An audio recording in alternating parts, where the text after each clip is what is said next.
Greetings, everyone. I am incredibly honored today to be interviewing Anne Baring, who has had a profound impact on my life for decades now. So before we get into our conversation together, let me just read a brief bio of Anne and her background. Anne Baring is a gifted author, scholar, and Jungian analyst who is the author of 7 books, including The Myth of the Goddess, Evolution of an Image with Jules Cashford, The Mystic Vision and the Divine Feminine with Andrew Harvey, and her most recent book, The Dream of the Cosmos, A Quest for the Soul. She's currently working on a book about the Holy Spirit. The ground of all of her work is a deep interest in the spiritual, mythological, shamanic, and artistic traditions of different cultures, and the rehabilitation of the divine feminine aspect of the Godhead, the Holy Spirit. Her 2 websites, which I will list below, are devoted to the affirmation of a new vision of reality and the issues facing us at this crucial time. So thank you, Anne, for doing this today. I'm truly honored. Well, it's lovely to be with you, Heather, because I've admired your work too from a distance. Well, thank you. So, Anne, I am very honored to be in this conversation with you today. And your work has so powerfully traced, your book, The Myth of the Goddess, is the book that just profoundly changed my life years ago, and is a part of what's really influenced the direction that I've gone in the understanding that arc of the sacred feminine across history. You really trace the images of the goddess from the Paleolithic time up to the present.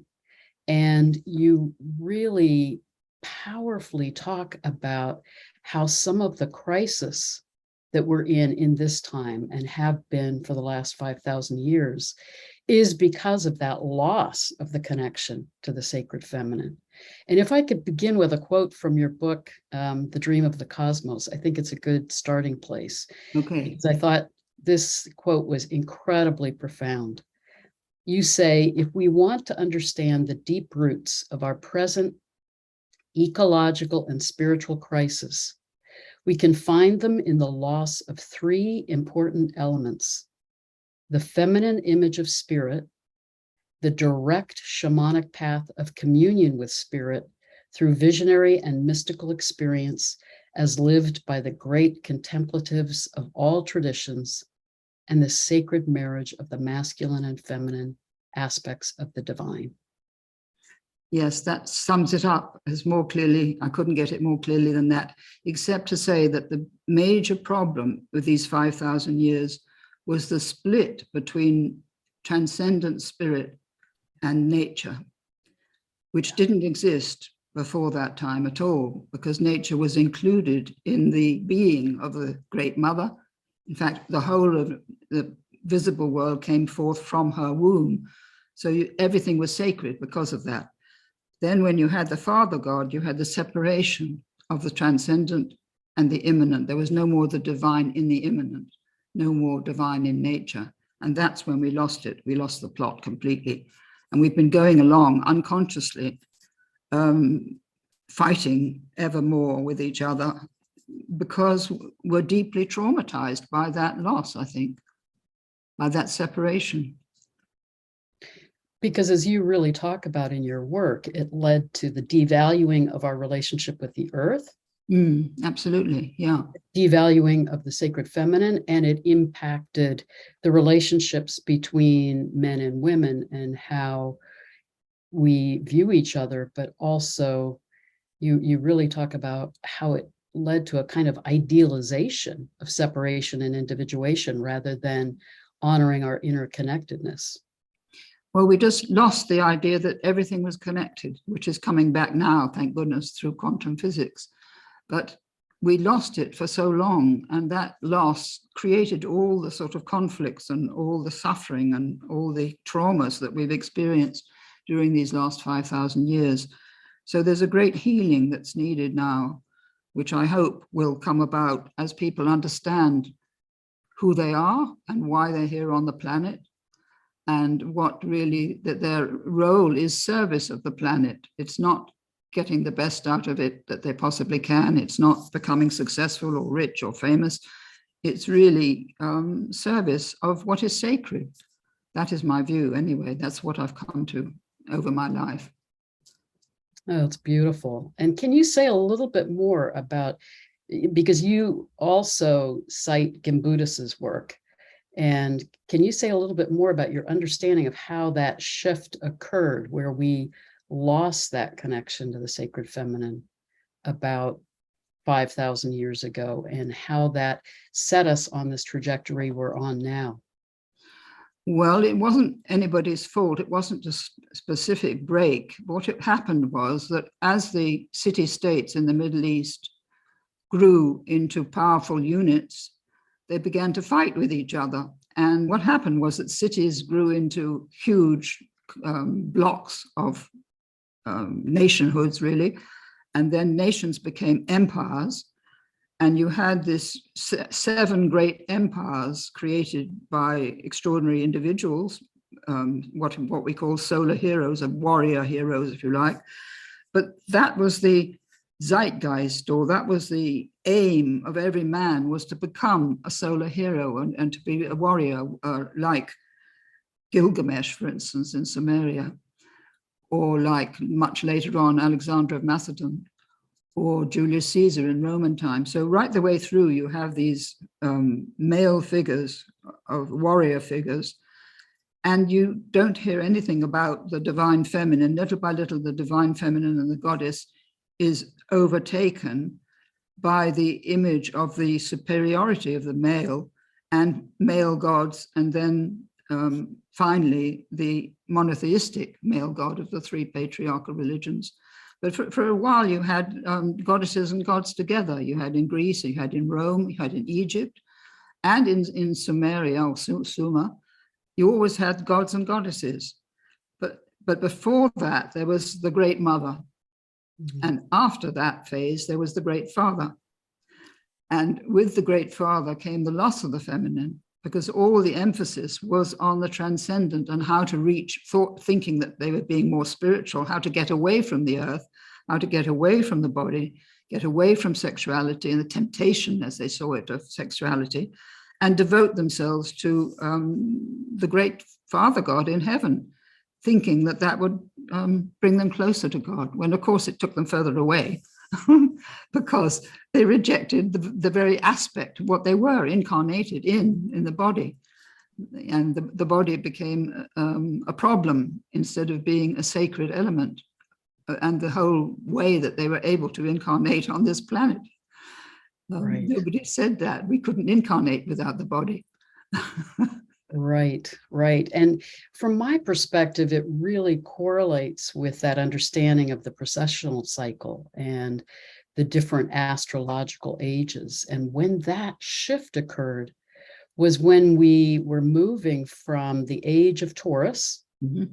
in which the moon is exalted and the sacred feminine is honored, into the age of Aries, which really occurred fully as we came to about 2000 BCE. Yeah, that's it. That's when it happened, and that's when the warrior and the yes. The exaltation of the warrior.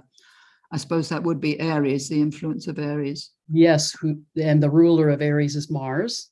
Yeah, and in the sign of Aries, the sun is exalted. So we moved from lunar consciousness to solar consciousness. Yes, that's so interesting. And the idealization of the warrior. Yeah. And the idea of power, that's where power comes in, because before there was not that, there was relationship with the Great Mother or with the goddesses and the gods. The emphasis was on the relationship of the human community with the cosmic beings, as it were. But then when you had this change, you just lost that, and you had no relationship any longer. You had the ideology of power over whoever you were conquering. and you had the exaltation of the idea of power, which we've got today. We can see it, what's happening with Putin in Ukraine, the same old story. And it's so tedious that humanity can't grow out of it. And it's so tedious that we have sacrificed more and more young men. I think there have been 40,000 young Russian men who've died in this wretched conflict. And I don't know how many Ukrainian young men, but all this sacrifice is wrong. It's sacrifice of precious life of all these young men. And, you know, where does it take us? It takes us into a kind of barbarism. And that barbarism has gone on for a very long time, and it's been accepted because people had no alternative. They had to accept what was happening to them when the armies went over their land, when they killed all the young men in their particular part of the world. They couldn't do anything. They had to just suffer it. But we're gradually coming to the point of saying this has to stop. It cannot go on because we are desacralizing the earth and the human body in this terrible conflicts. And we're all responsible because we've allowed our leaders, or not that we could have stopped them, to create the atomic bomb.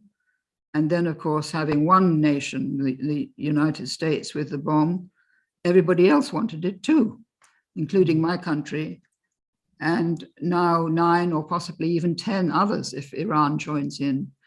And this is just a competition between male egos, nothing else. It doesn't protect us. In fact, it leads us into the most horrific danger, because it only needs one accident to set off a nuclear bomb, and that would bring a nuclear winter in its train, in its wake. So all this talk of protecting ourselves is just nonsense.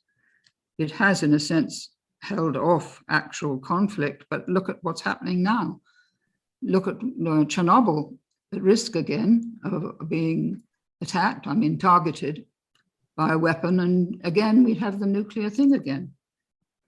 So at the moment, I'm very, very angry. I'm really perpetually furious that I can't do more to stop this trend. Well, part of what I think is so powerful in your work and in your vision is that we can stop this trend if we, and I think there are two pieces in your work that I think are profound. One is to remember and reclaim the ancient wisdom of cultures prior to the last 5,000 years. That part of what we have forgotten, because what we're taught in schools in terms of our modern history starts at the roots of the patriarchal period. Exactly. But when you extend back as far as we know in human history, up until 3000, 2000 BCE, there was the honoring of the Great Mother, the honoring of the sacred feminine, and that deep sense of the sacredness of all of life. So that is a part of who we are.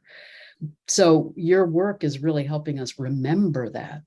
But the other piece in your work that I think is profound, for you as a Jungian analyst, you understand the shadow of what we've gotten caught in from the Age of Aries, that actually we've lost the deeper meaning and intent of that period in the astrological ages, and we got caught in the shadow aspect of it that has led to this disconnection and idealization of the warrior and of individuation, and that we need to heal. We need to heal our psyches. Yes, we do, because as Stanislav Grof has shown, these traumas don't go away. We carry them in our deep unconscious, and then they precipitate a new conflict because we repeat the old pattern without being aware of what we're doing because of the trauma. The trauma leads us to repeat the pattern. And he has shown it. His work is so important because of this, I think, because it does show this in many, many sessions that he's had with individual people. And really, Jung's concept of individuation had nothing to do with individuality, nothing to do with power and success, but it had to do with the development of the reconnection with the soul. That was what he was trying to teach, and that is still what Jungians are trying to convey to people. It's to reconnect with what he called the voice of the soul, and to learn to listen to it through the heart, not through the mind, but through the heart. So this is what my work has been, really. And I followed my own heart, I suppose, looking back.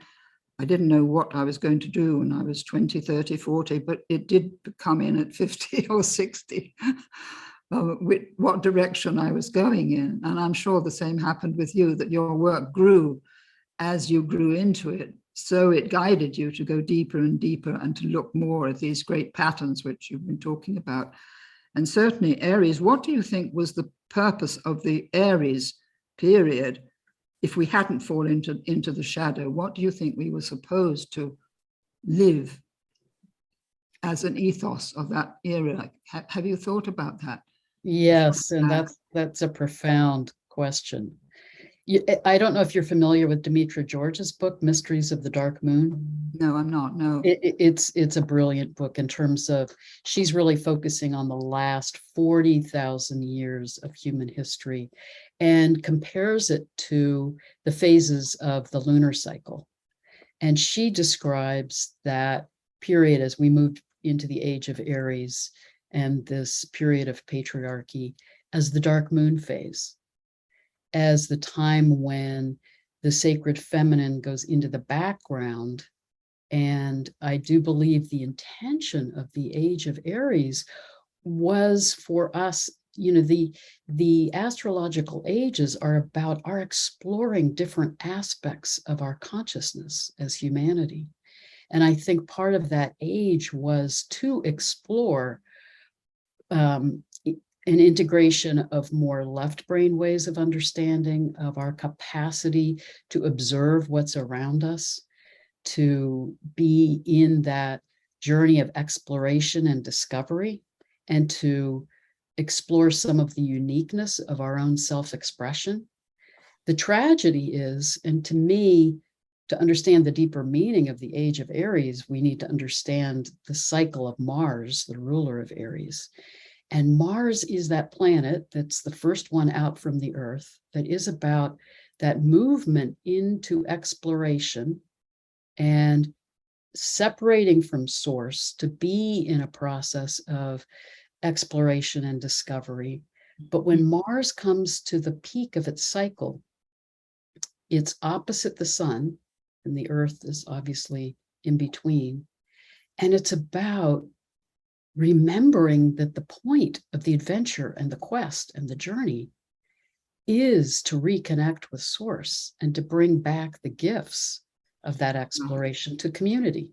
And that was known in Greek times with Parmenides and Pythagoras. And then it was lost after Plato, interestingly enough.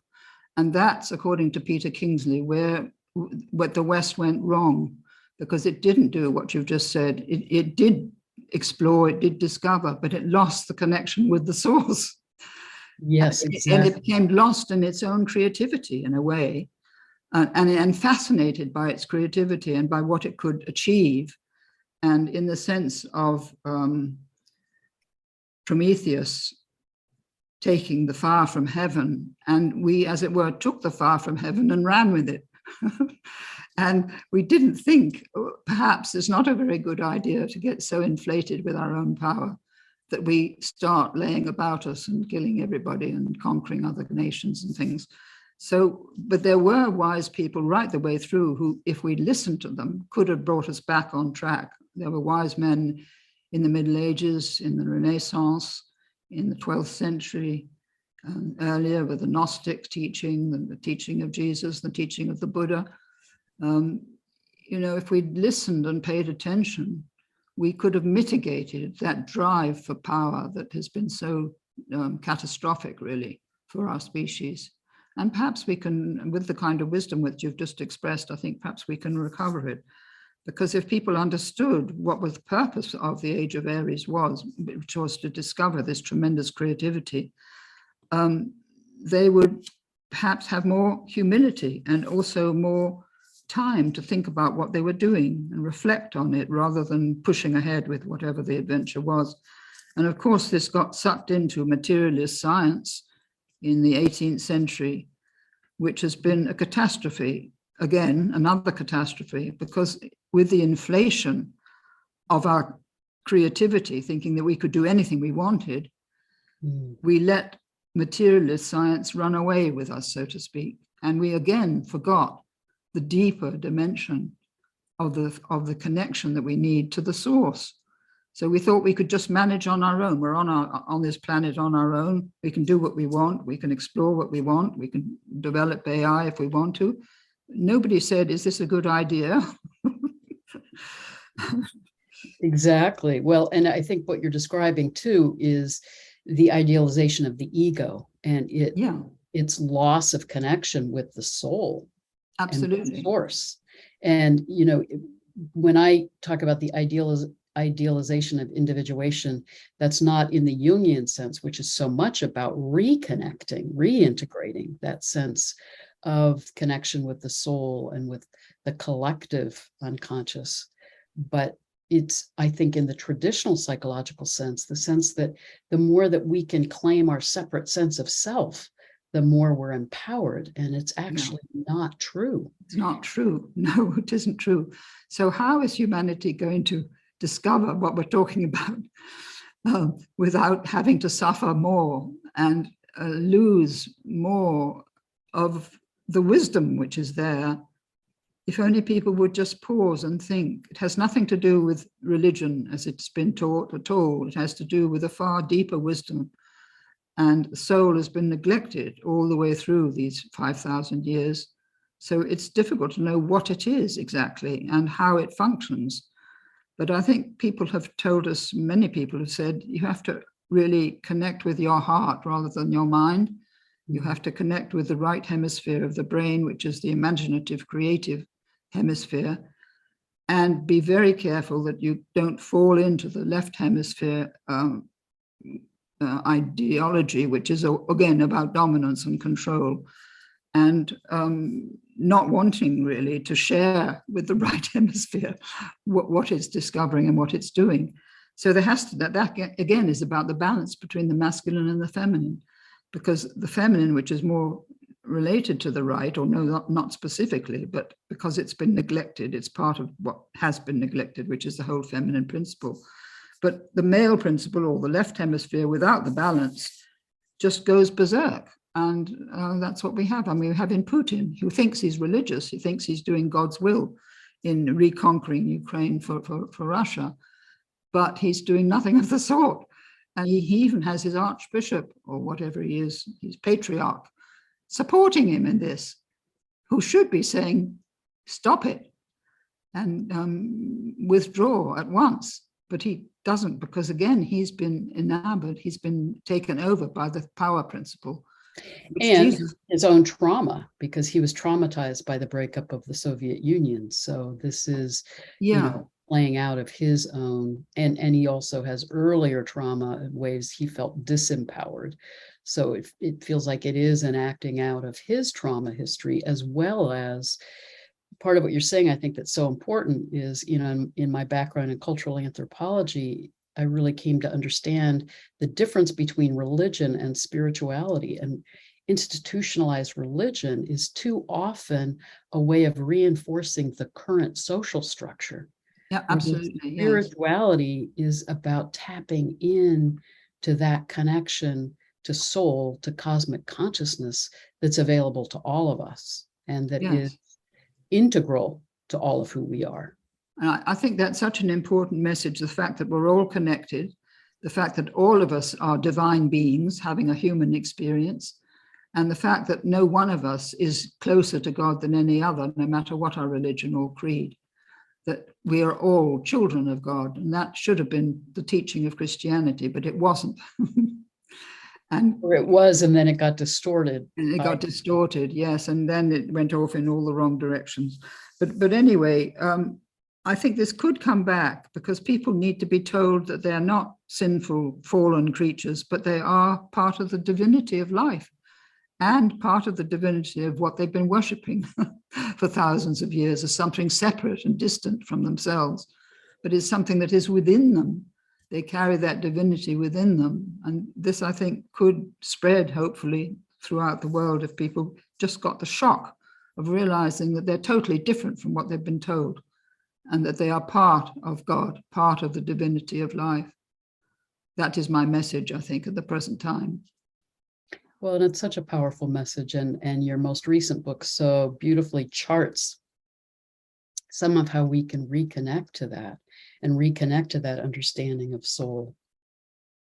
And you talk about the wisdom that comes through people's shamanic experiences, the wisdom that comes through people's near-death experiences, that awareness that we are connected with all that is, that we are a part of this sea of cosmic consciousness is right there and available to us if we begin to open to it. Exactly. And also the veil between this world and where those who have gone ahead of us, who died, so to speak, we look upon death with fear. But in fact, it's just a portal to a new phase of consciousness or a new dimension of reality, which we move into when we die. There's a very interesting program at the moment going on with Humanity's team about Wayne Dyer and his daughters and how they realized that they could communicate with him, and he was communicating with them very easily, and even telling one of the daughters she was pregnant when she didn't know it herself. So the veil has been created by our fear of death, and people on the other side are trying to reach us just as we're trying to reach them, but we don't know it because they're on a finer vibration than we are on this material planet, so to speak, on this particular planet. But they're there, and they're really urging us on, I think, and guiding many people, certainly you and me and many others. They're guiding people to awaken this new consciousness and this new understanding of who we are and why we're here, because we're not just stuck here by God, so to speak, and it's told to get on with it. We have a purpose, and we're just coming to the consciousness where we can understand the purpose. Having been very ignorant until now, nobody's told us why we're here. Even in the older civilization, they didn't say you're here because something, something, something. They were always talking about relationship and connection, but they didn't specifically say you ought to be doing this, that, or the other. And that's something we have to discover for ourselves anyway. We can't be told it. We have to discover it for ourselves in each person's creative life. And when you look at the huge creativity now, and particularly with women coming up in the last 100 years, all the different kinds of careers or occupations or callings that are available to women now, it's quite extraordinary what 100 years has accomplished, little over 100 years. When you look back to what women were in 1900 or even in 1940 or 50, I think the Second World War changed everything because it brought women out of the home and into the public arena.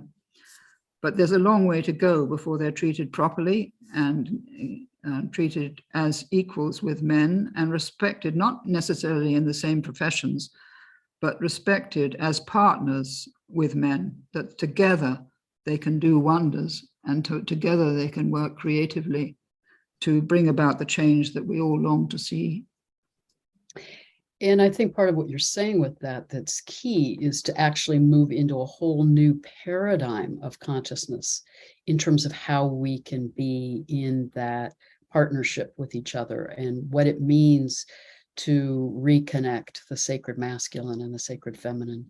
To me, part of what's profound about moving into the age of Aquarius is that's one of the core themes of the Aquarian age is that rebalancing of the sacred masculine and the sacred feminine and the rebalancing of left brain and right brain ways of knowing. And the Aquarian paradigm is very much about understanding everything is energy and everything is interconnected.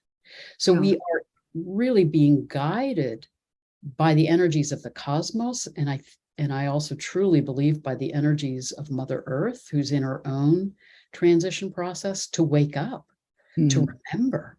And I think part of my sense is part of that process of awakening means to heal from the collective wounds of our disconnection, to heal from our personal trauma that keeps us caught in fear and in reenactment of those trauma patterns, to reclaim what we're capable of being, which is the capacity to move into this whole new consciousness and co-create a whole new reality.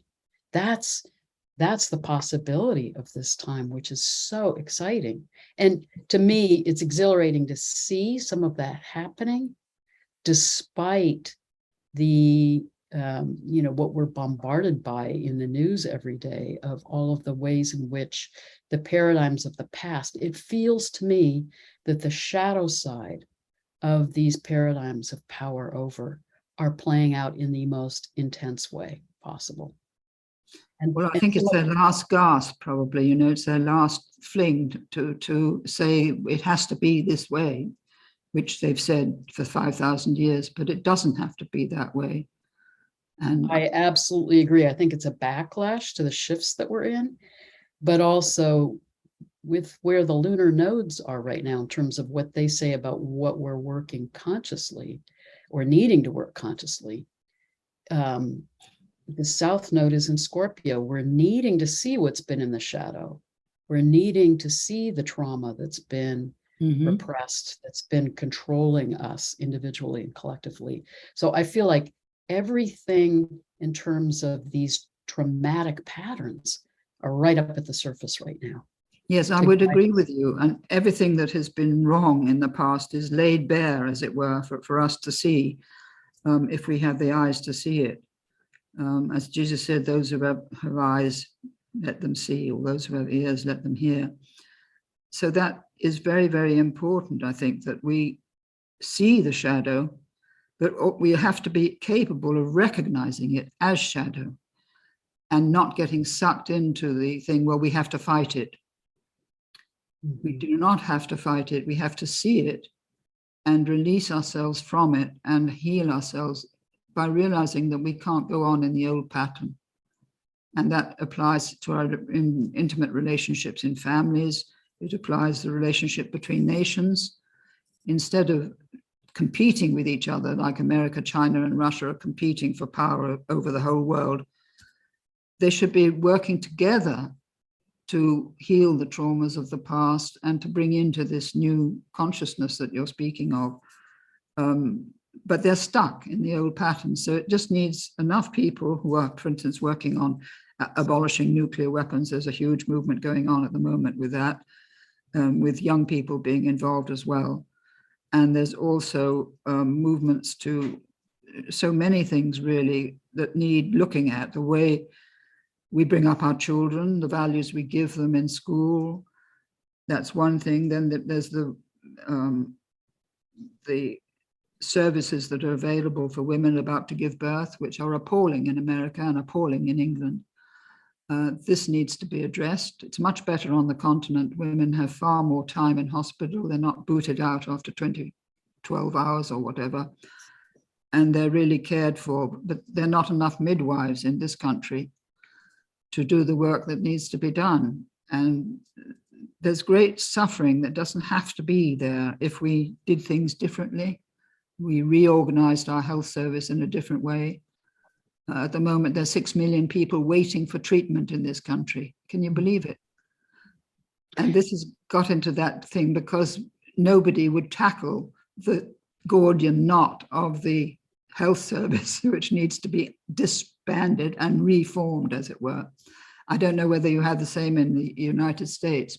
Oh, absolutely. And to me, it correlates with astrologically Pluto in the sign of Capricorn, the breakdown of our current systems and structures and the need for that. And you talk about this in your book, that alchemical transformation to move into new paradigms and new forms. These and systems. New values. New values. Yeah, because exactly. Before we've gotten along as best we could, sort of thing, and things have come into being as they were needed, but the whole thing has got top heavy and needs to be restructured now and, as it were, disbanded and restructured. And I think that will happen whether we want it or not, so to speak, because it's got too top heavy for any government to handle. Well, and I do believe that with the shift into the age of Aquarius, the solutions won't come from the paradigms of the past. They're going to come from radically new, as you said, values, new ways of seeing things, and a more collaborative co-creation. An example of that, I don't know if you're familiar with the People's Health Alliance there in the UK. I'm not, no, I should be, but I'm not. I'll send you some information about it. I recently saw an interview with Catherine McBean, who's a part of the core group that set that up with Pam Gregory. But what's extraordinary is this group came together realizing that, as you were saying, the healthcare, the medical systems in the UK are just dysfunctional. So they're starting these health hubs that get developed in different communities. And they just started this in April, and there are already over 80 health hubs now in the UK that are bringing together holistic practitioners, allopathic practitioners to collaborate together to serve the needs of the community. That's wonderful. And then people like herbalists who were banned for ages, they couldn't practice properly or doing that was due to a European directive. So that's very interesting. Also, there isn't a dentist in this country who can treat anybody. So people are pulling out their own teeth with pliers. It's just unbelievable. Well, I think it shows the turmoil that we're in as we're going through this transition, but we're really needing to not fix the old paradigms, but shift into these new paradigms. And part of what excites me about what they're doing with this People's Health Alliance is, instead of reacting to the problems of the current dysfunctional system, they're saying, let's just co-create a new model. Yeah, well, that is what has to be done, because it's you waste your energy if you struggle with the old pattern. You have to create with the new. That is very exciting. Is anything like that happening in the States? Well, it's beginning to get so much attention there in the UK that people are starting to reach out internationally. And again, it's a grassroots effort. And I truly believe this is some of the paradigm of the Aquarian Age that's just going to keep spreading. It has to come from the people. It has to come from the people, and it has to come from community and co-creative collaboration, and to step out of that paradigm of competition, power over, centralized, power. That's all breaking down. Well, that's good. It's going to be difficult for people. They're going to be frightened and worried, just like they are in this country when there's 6 million people ahead of them waiting for treatment. So there's going to be a lot of suffering. But the sooner that we can get the new system going, the better. And that's very encouraging. I should look into it. And I'd be grateful if you send me that information. I know I like Pam Gregory. I sometimes look at her astrological readings as well. Yes, and astrologically, Uranus in Taurus conjunct the North Node is saying it's time to cut through illusion and for us to see the truth of what's going on, which can guide us in moving into these new forms. And it is about dismantling all of these power over paradigms that not only keep us from knowing the full reality of what's going on, but keep us disempowered and keep us caught in fear. Because I also think that part of the shift into these new paradigms is for us not to be in fear, but to reclaim our connection with spirit and with the soul of the cosmos, and to know that we're held and guided, and that everything is held in that energy of light and love, which then supports us in coming back into connection with each other. And that's quite different from making as much money as you possibly can from the vaccines or anything else. Yes. So that is the corruption of what we've got into, where colossal fortunes can be made by a few companies or individuals at the expense of the rest of the population of the world. So this is something that has to be recognized as shadow behavior and shadow habits that have come from the past, and starting in a new way of really serving the people, giving back to them the authority that they've lost, and giving back to them the confidence and the trust, as you've just said, really, in knowing that they are guided, they are protected, and that above all, they have not to fear death, and not to fear authority. I mean, it really will be a challenge to a lot of what we've been trained for thousands of years to obey, which is either the government or the church, one or the other. So there's a huge, I mean, look at Afghanistan and what the poor women have to put up with there, with that terrible authoritarian regime, and the suffering that's been inflicted on the whole country through our abandoning it, for one thing, but secondly, through reimposing the ghastly rule of the Taliban, who actually are a throwback to Babylonia 4,000 years ago. It's exactly the way women were treated then in Babylon. They had to be veiled, and they had to always have a male companion with them. So there's been no progress there whatsoever.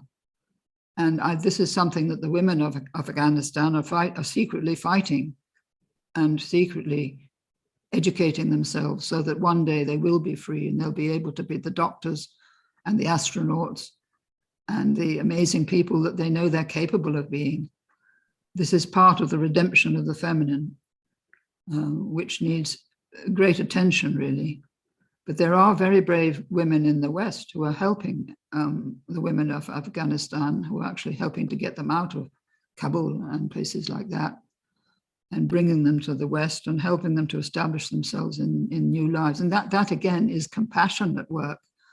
Yes, and compassion is a very important part of what you've been saying about this change. Active compassion, empowering other people to become who they really are, by the helping coming from people who have got the wisdom and the stability and the power to do something about this suffering. So say more of what you think are some other ways that we can heal and awaken and move in this new direction to reclaim the energy of the sacred feminine and to I think one of the most important thing with me is the education of young children from sort of 3 to 6 years old in kindergarten, how to put them in touch with nature through the touch, through sensory perception, so that they can actually feel the feel of a leaf or feel the fur of a dog.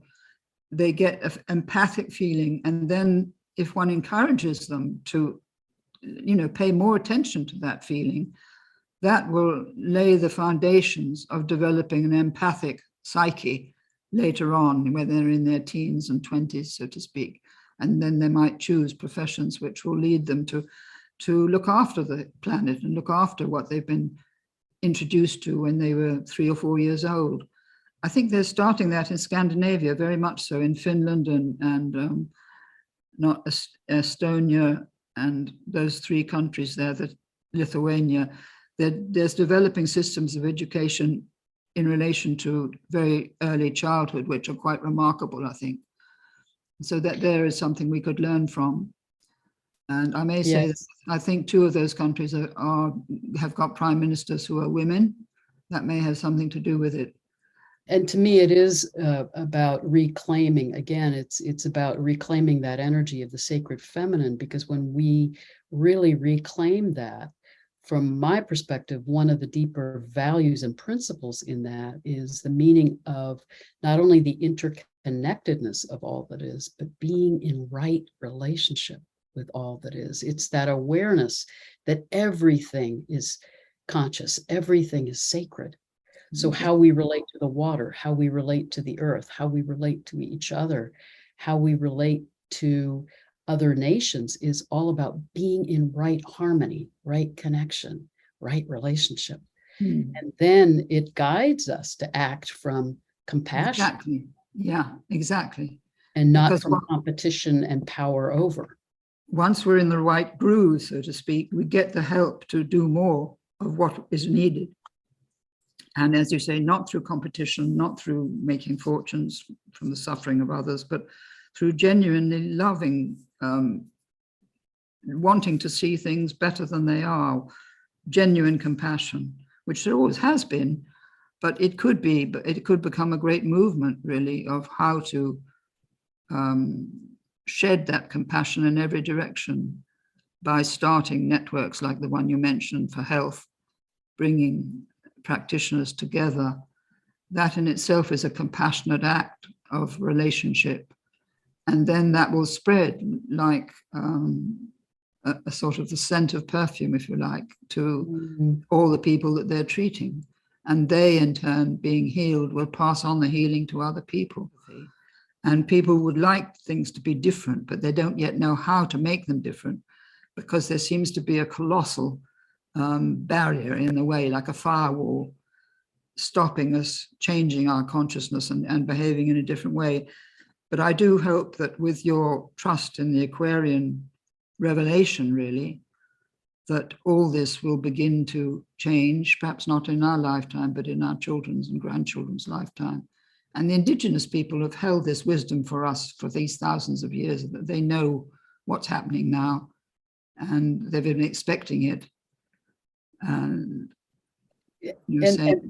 yes, and part of what's hopeful to me, I've studied with some different shamans, and particularly in Peru, and they speak to how if only 1% of us awaken, then the whole collective consciousness will shift. And that's Rupert Sheldrake's sense of morphogenic fields. Absolutely, and I'm sure that's true. 1% is, I did work it out. If we're 8 billion now, 1% would be 800,000, wouldn't it? So which is not an awful lot, really. Yeah. So, I mean, I think part of what's so beautiful about your work, Anne, is I think you're a very old soul, and that part of your being here in this incarnation is to hold that wisdom and awareness of how we can heal, how we can transform.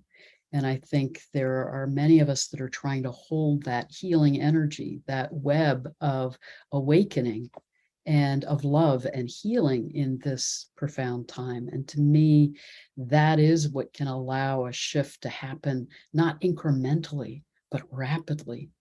And I think, as you said earlier, part of that is the importance of our connection to nature, because the natural world reminds us that everything is sacred and guides us in how to be back in right relationship with all that is. I think, as you said earlier, it's also about coming from the heart, not being controlled by the mind. It's opening the heart to a different kind of consciousness and a different kind of connection, and to this aspect of love, which is coming from our heart. The capacity for love is there, locked up in our heart, and we simply have to open the doors of the heart and let the love out. And I think it's also about reconnecting the right hemisphere with the left hemisphere. Yeah, absolutely. That would follow. Yes. That would follow automatically, I think, if we were able to open the heart. And there are people who are having this actual physical experience of this love bursting out of their heart. There's a marvelous physicist called Federico Fagin who describes it in his book, which is called, oh God, I can't remember the name of it. But anyway, he describes his opening experience very movingly. And that shifted his whole understanding, being probably a materialist science, into being a visionary scientist, and understanding that his work was part of this, what you've been talking about, this revelation that's coming through, this opening to a different kind of consciousness, or this raising our awareness from the third to the fifth dimension, really. That's another way of putting it. So it's really lovely to speak to you, Heather, and to be encouraged in this way by you, and find that your work is paralleling mine and that of so many other people as well. It's really lovely. Well, thank you for the vision that you hold and the work that you've done. It's profound, and I do feel like it is part of what can guide us in the transformation that we're in now. And I'd love to end with a quote from your book again, The Dream of the Cosmos. And this was something you wrote towards the beginning of the book about some of the messages that came through channeling my mother. Yeah. And when she and the others she was working with asked, how can we help with the healing of the world? This was the message that came through. Follow your heart. Only through making space in your lives and listening to the guidance trying to reach you from another dimension of reality can you come to a deeper understanding of how you can most effectively help the world. I thought that is so beautiful and so profound. Well, that's been like my talisman, I suppose, since I think I was about 13 when I first heard that. And I've carried it with me, not knowing how to express it, but my life gradually unfolded and gave me the opportunity and the ability to bring this through at the age that I am, which is quite ancient now. But those messages were the foundation of my life. And so I owe everything to my mother and to the beings who really communicated to her what the change, because then this was way back in 1943, the change that was needed if humanity was to avoid catastrophe. They actually used those words. So this is the profound choice point that we're in as humanity. We can stay on a path of cataclysmic destruction, or we can awaken, open our hearts, connect with the soul of the cosmos, and move into a whole new world. So absolutely, yeah. Well, thank you for being in this conversation today. Oh, lovely to speak with you, Heather. Thank you so much. It's really, really lovely. Thank you.